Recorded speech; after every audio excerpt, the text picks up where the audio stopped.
In this video, I will quickly show you how to freelance on Fiverr and offer your services online. First, go to the Fiverr website and create a free account or sign in to your existing account. Once you are inside, click Become a Seller to activate your freelancer profile. Next, complete your profile by adding a photo, description, and the skills you can offer, such as design, programming, writing, or video editing.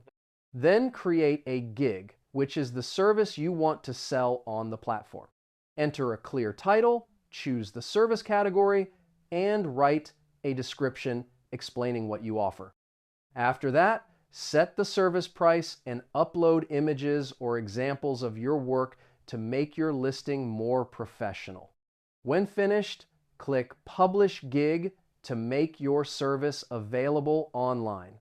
Your gig will appear for clients searching for freelancers on the platform. When you receive an order, you can communicate with the client and deliver the work directly through Fiverr. Freelancing on Fiverr allows you to find clients online and earn money using your skills. And that's it. Now you know how to freelance on Fiverr easily. Save this video so you can check it again later if needed.